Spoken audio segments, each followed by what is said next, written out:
서브 이슈입니다. 노예와 자유인. 미국 노예 해방일 6월 19일 156년 만에 연방 공휴일 지정.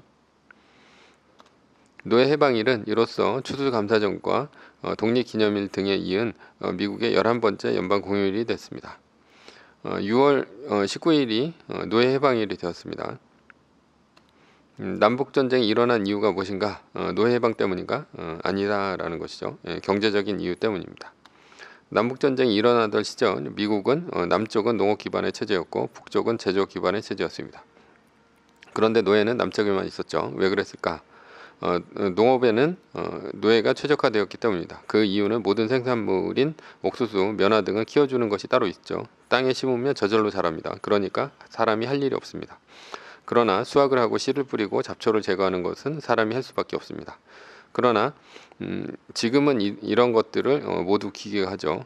그런데 이런 기계의 일은 모두 노예가 하기에 적합합니다. 노예 입장에서 한번 바라보겠습니다. 노예는 덜 일을 하거나 자신에게 돌아오는 것은 우리에 갇힌 농장에서 식량을 축내는 일밖에 없습니다. 그러니 일을 더 열심히 할 유인이 없습니다. 그러니 밥은 최대한 많이 먹고 최대한 많이 쉬는 것이 남는 장사입니다. 어차피 농업이란 생산성 향상은 필요 없습니다. 그냥 태양빛을 잘 받으면 농산물은 잘 자랍니다.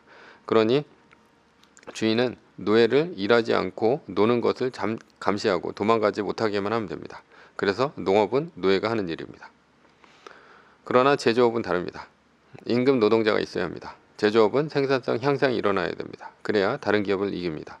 삼성전자의 반도체 공장은 죽어라 더 작은 면적에 더 많은 회로를 더 넣으려고 노력합니다. 그렇지 않으면 치열한 생존 경쟁에서 죽어버릴 수밖에 없습니다.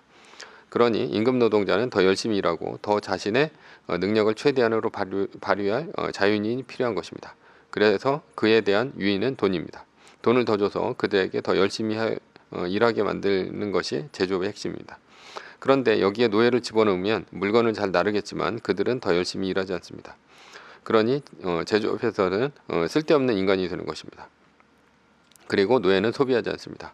그냥 주인이 채찍을 피해서 더 많이 쉬고 더 많이 먹는 것이 존재의 이유입니다. 그러나 임금 노동자는 다릅니다.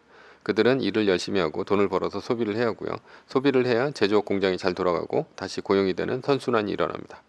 그래서 임금 노동자는 생산의 주체인 동시에 소비의 주체가 됩니다. 여기서 우리는 노예와 자유인에 대해서 한번 생각을 해봐야 됩니다. 노예는 생산성 향상이라고는 생각할 수도 없는 사람이다.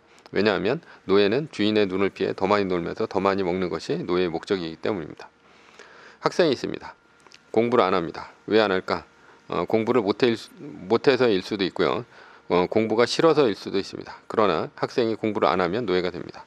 주인인 어머니의 눈을 피해서 틈만 나면 유튜브를 보고 잠을 자고 친구들과 SNS에 할 생각을 합니다.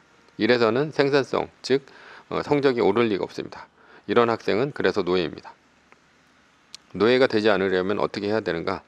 자유인처럼 공부해야 합니다. 시키지 않아도 자신이 스스로 공부해야 합니다. 그러려면 왜 공부를 해야 되는지 알아야 합니다. 왜냐하면 추구하는 가치가 왜 공부를 해야 하는지를 만들기 때문입니다.